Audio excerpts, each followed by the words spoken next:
title of this lecture is The Holocaust, an Introduction.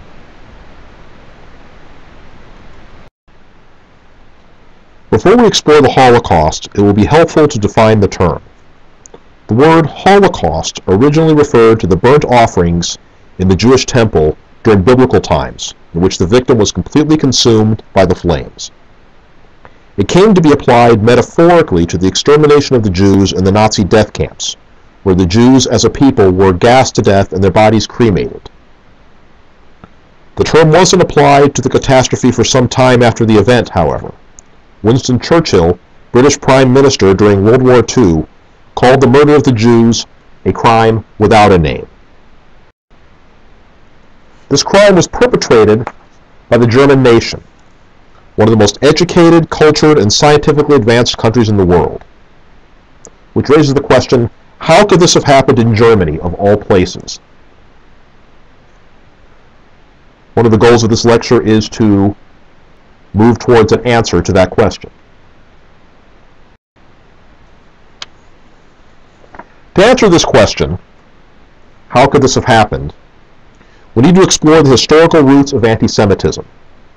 Anti-Semitism is defined as hostility toward or discrimination against Jews as a religious, ethnic, or racial group. It has its origins in medieval Christian Europe.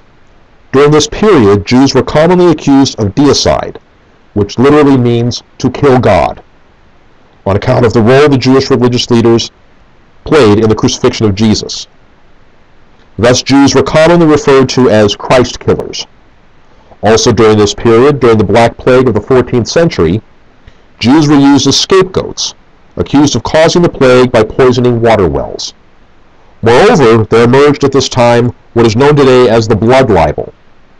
Jews were accused of murdering Christian children and using the blood to make Passover matzah. Also during the Middle Ages, Jews were required by law to live a separate existence apart from Christian society, and they lived by their own law, the Torah. But this very separateness of their existence gave rise to suspicion. Jews also commonly engaged in money lending at interest, a practice not open to Christians until the 16th century, but one of the few professions open to Jews. This gave rise to their being associated with greed.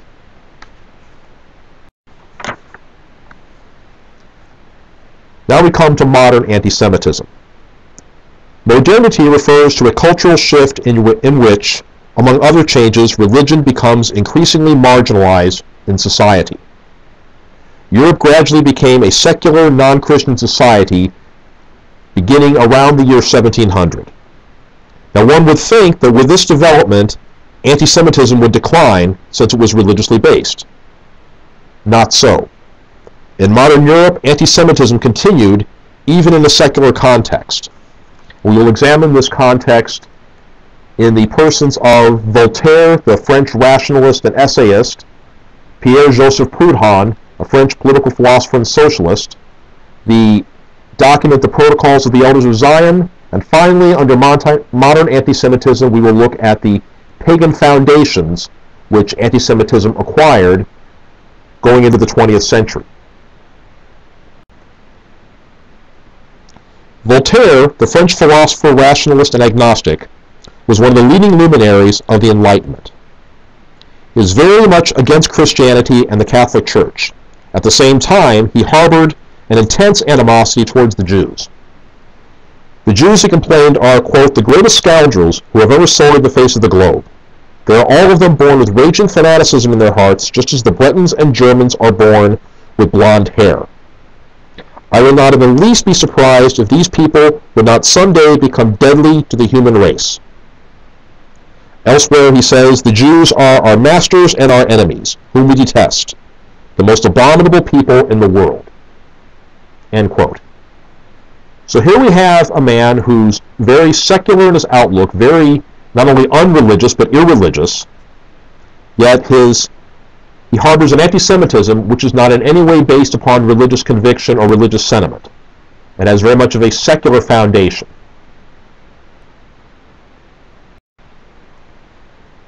We see some of these same ideas expressed in the thought of Pierre-Joseph Proudhon, a French political philosopher, radical leftist, and anarchist. He was definitely not a Christian and not a religious man at all. Yet he wrote, quote, "The Jew is the enemy of the human race. This race must be sent back to Asia or exterminated," end quote.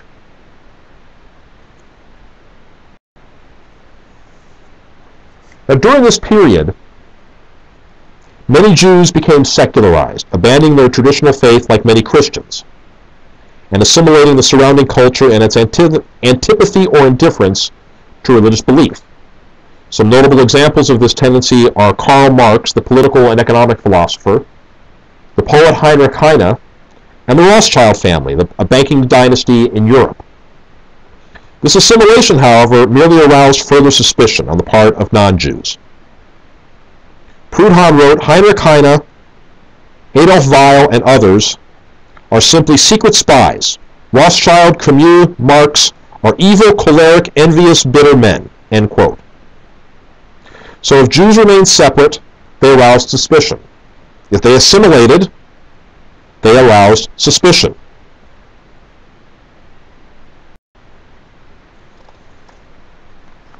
But during this period, we observe a gradual but noticeable transformation of anti-Semitism.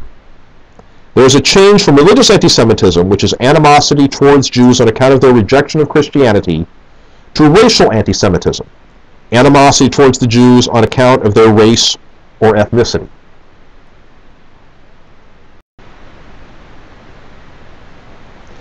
In 1903, there emerged a tract that expressed and galvanized modern racial anti-Semitism.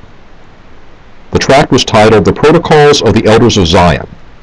Published in Russia and quickly disseminated throughout Europe, it purported to be a systematic Jewish plot to dominate the world. It was written in the form of a dialogue between a group of Jewish leaders and a young initiate, meeting in secret to discuss their plans for world domination. It was a hoax, yet it achieved wide circulation and credibility.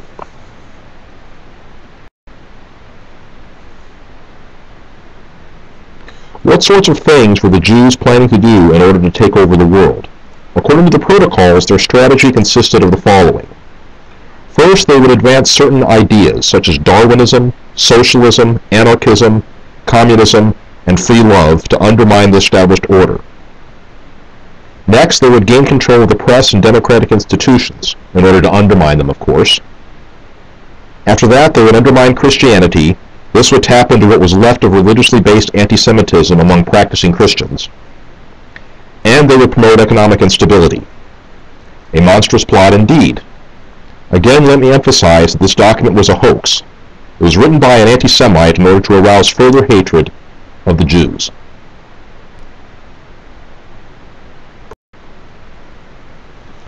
Now that we have discussed religious anti-Semitism from medieval Christian Europe and modern secular anti-Semitism, we come to a very important question. Did Christianity cause the Holocaust?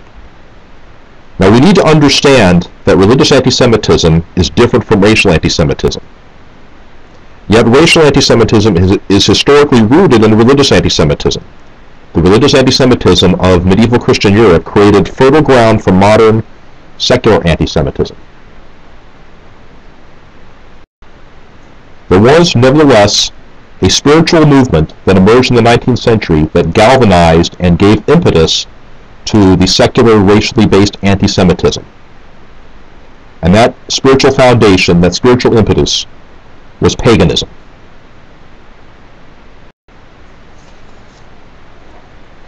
The specific type of modern paganism that motivated the Nazis was called Ariosophy. Ariosophy was a Gnostic, esoteric belief system that emerged in Germany and Austria in the 19th century. They taught that the Aryans, the Germans, were descendants of a race of god-men, and that other races were the result of the Aryans interbreeding with lesser beings, such as animals or demons. And the Jews were particularly despised as a degenerate race.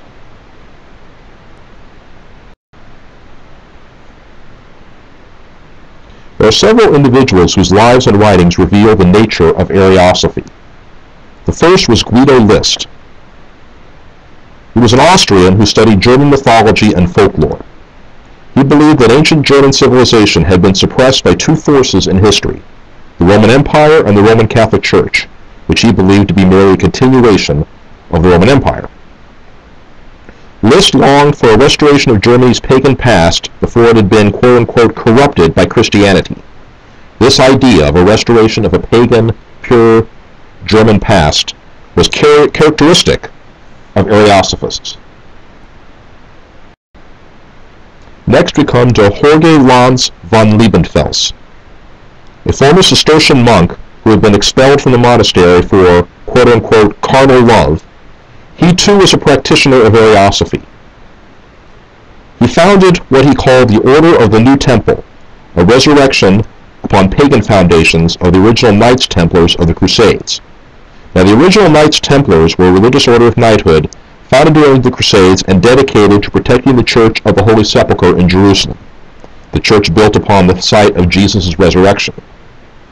Liebenfels' new order of the temple, however, would be pagan, not Christian, and its mission would be to reestablish a racially pure Aryan civilization and Ariosophist religion.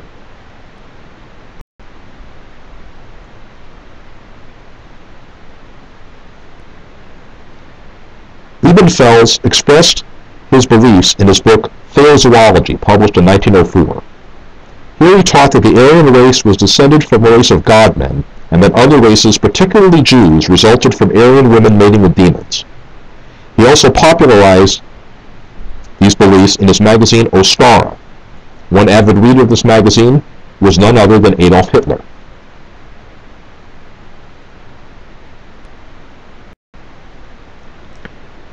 After Liebenfels came Karl Maria Willigut, who continued in the Ariosophist tradition.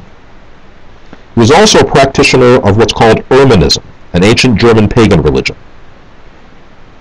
Willigut believed that the Christian Bible was a corruption of an original Germanic revelation of Christ, an ancient Germanic god. He also claimed to possess a clairvoyant ancestral memory of Germany's ancient past.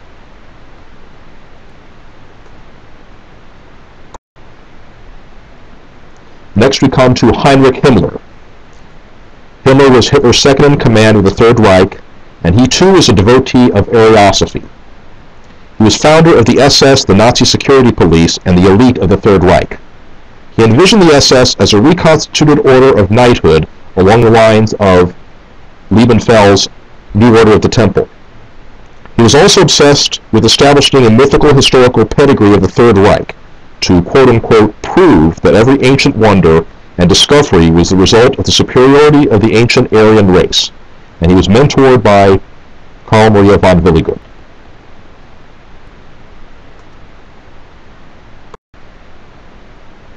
Now, having discussed the roots of anti-Semitism, and in particular its racial and occultic roots, we are ready to examine Adolf Hitler's rise to power.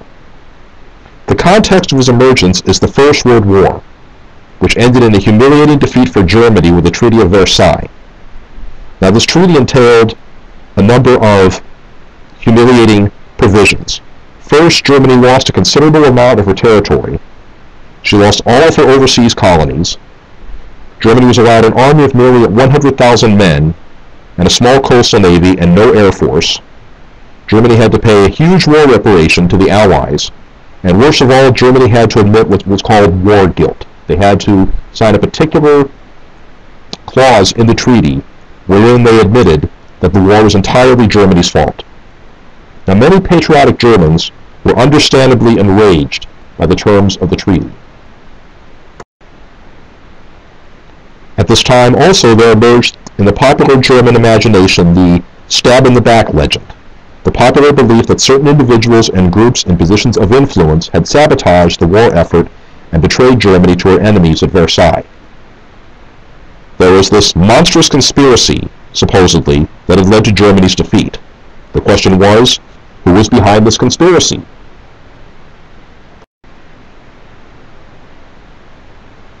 Adolf Hitler, a corporal in the German army and head of the National Socialist German Workers' Party, or Nazi Party, believed that the Jews were the agents behind Germany's defeat. Hitler's Nazi Party attempted to seize power in the German province of Bavaria in 1923 in what came to be known as the Beer Hall Putsch, The attempt failed, and Hitler had to spend some time in prison. After Hitler's release, the Nazis engaged in electoral politics, steadily gaining strength among German voters throughout the 1920s and the early 1930s. By the early 1930s, the German economy was near collapse because of the global depression. The Social Democratic Government Coalition, which had governed German politics in the 1920s, along with the Catholic Center Party and other political parties, began to collapse as the depression worsened, and they lost the support of the German electorate. They lost the support and a desperation which both the Nazis and the Communist Party were able to exploit.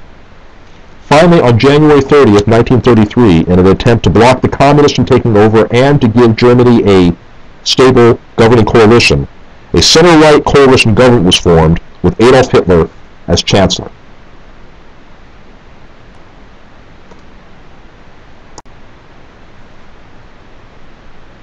On February 27, 1933, the Reichstag building mysteriously burned down. Hitler used this as a pretext to gain quote-unquote emergency powers and began to round up his political enemies, beginning with the Communist Party. On March 23rd of 1933, the Reichstag passed the Enabling Act, which gave Hitler legislative powers. That meant he could simply bypass the National Assembly and pass laws on his own initiative. And by July of 1933, the Nazi Party was the only legal political party left in Germany.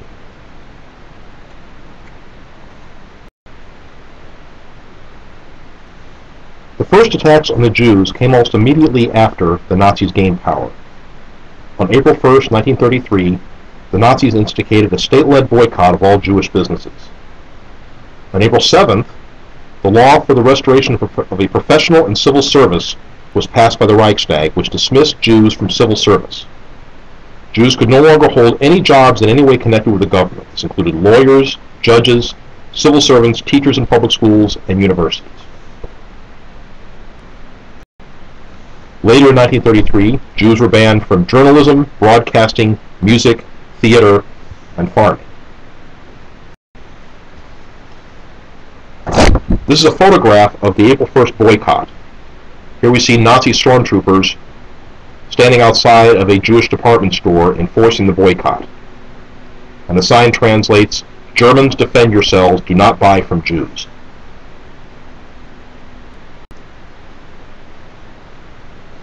The next major step the Nazis took in the way of oppressing the Jews were the Nuremberg laws. These were enacted in September of 1935 at the Nazi Party Congress in Nuremberg.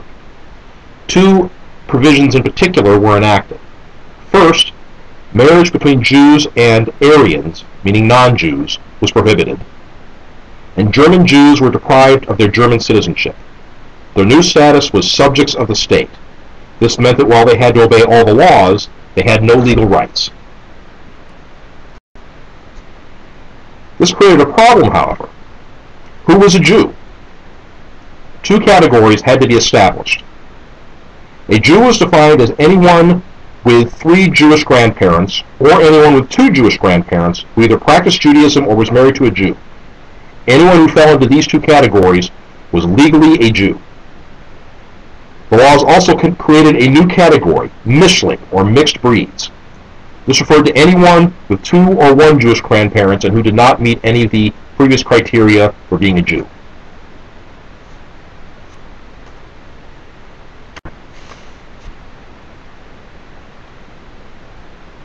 The attacks on Jews continued throughout the 1930s.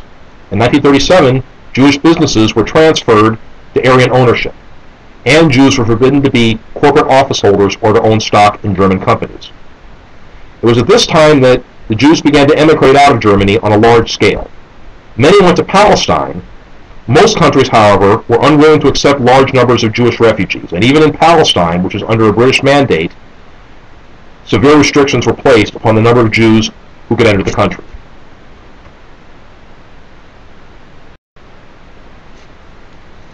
Now, the year 1938 I refer to as a watershed year. This is a year when things take a distinctive turn for the worse for Jews in Germany. In March of that year, in an event known as the Anschluss, Germany seized control of Austria. which brought some 250,000 more Jews under Nazi control, Germany itself having about 500,000 Jews. In September of that year, with the Munich Agreement, Germany was given the Sudetenland from Czechoslovakia.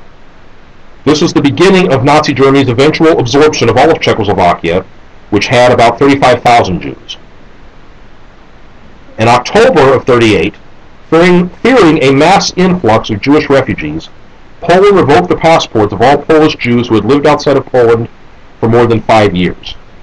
Thus, they could not flee Germany into their home country of Poland. That same month, Polish Jews living in Germany were deported back to Poland. Poland, of course, refused to accept them, and many Polish Jews died on the Polish-German frontier. The Polish government eventually relented, however, and allowed the Jews into the country. However, many Polish Jews ended up in Polish refugee camps where conditions were deplorable. These conditions included a lack of food, lack of water, poor sanitation, and a lack of medical care.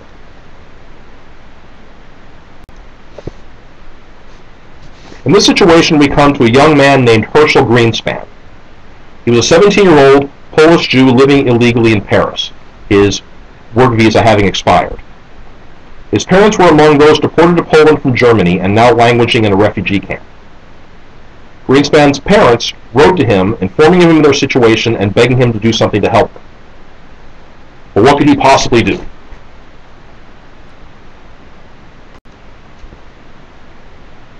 Frustrated and alone, Greenspan walked into the German embassy in Paris and shot and killed Ernst von Rath, an embassy official.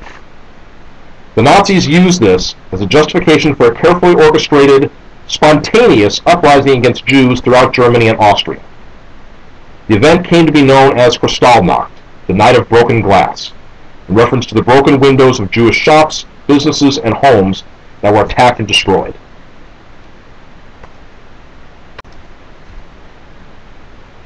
During the 2 days of violence that ensued, some 2,500 Jews were killed by the Nazis or committed suicide in the aftermath. 1,000 synagogues were burned, 7,000 Jewish shops were destroyed, and 30,000 Jewish men were arrested and sent to concentration camps. In the immediate aftermath, the Jewish community in Germany and Austria was fined 1 billion Reichsmarks for provoking the riots. German Jews were forbidden to collect insurance for their losses, and Jewish children were expelled from public schools. Kristallnacht is considered by historians to be the official beginning of the Holocaust. Well, why is that? Up to this point, Nazi policy had been aimed at intimidating and humiliating the Jews and making it impossible for them to live in Germany, thus pushing them to leave. Now the policy is one of extermination. This is the beginning of a systematic attempt to destroy the Jews. And in connection with this, I encourage you to click on the link for Kristallnacht. There's a 5-minute, very engaging and helpful video which relates the tragedy that occurred.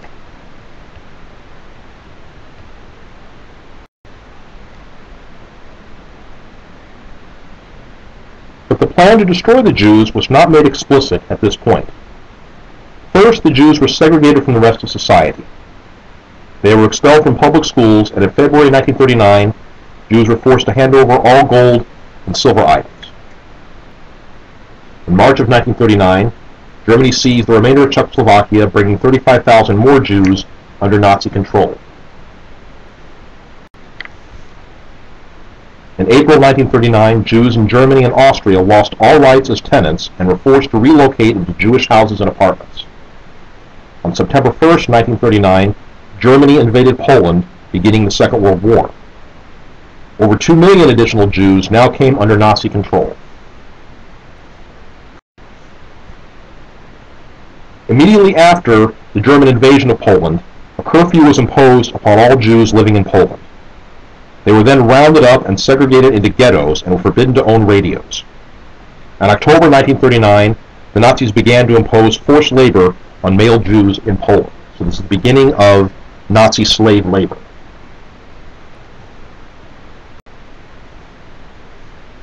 In February of 1940, the Nazis began deporting German Jews to Poland.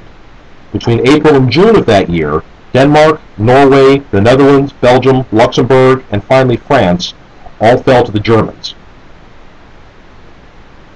In November of 1940, the Warsaw Ghetto, containing over 400,000 Jews, was sealed off. This was the largest concentration of Jews in Eastern Europe under the Nazis. As an ominous sign of what was to come, in 1941, Hans Frank, the Nazi Gauleiter or governor of occupied Poland, stated, quote, "I ask nothing of the Jews except that they should disappear," end quote. In June of 1941, Germany invaded the Soviet Union with a Jewish population of 3 million. Between July and November of 1941, the Nazis continued to build Jewish ghettos in Poland and Czechoslovakia.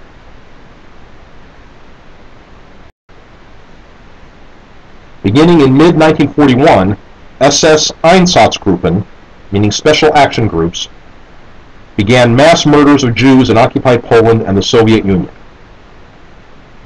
During a 2-day action at a place called Babi Yar in the Ukraine, over 30,000 Jews were murdered. Here we have a photograph of an action very similar to what took place at Babi Yar. The Jews were forced to dig ditches, then they had to stand on either the edge of the ditch or in the ditch, and they were shot by the Nazis.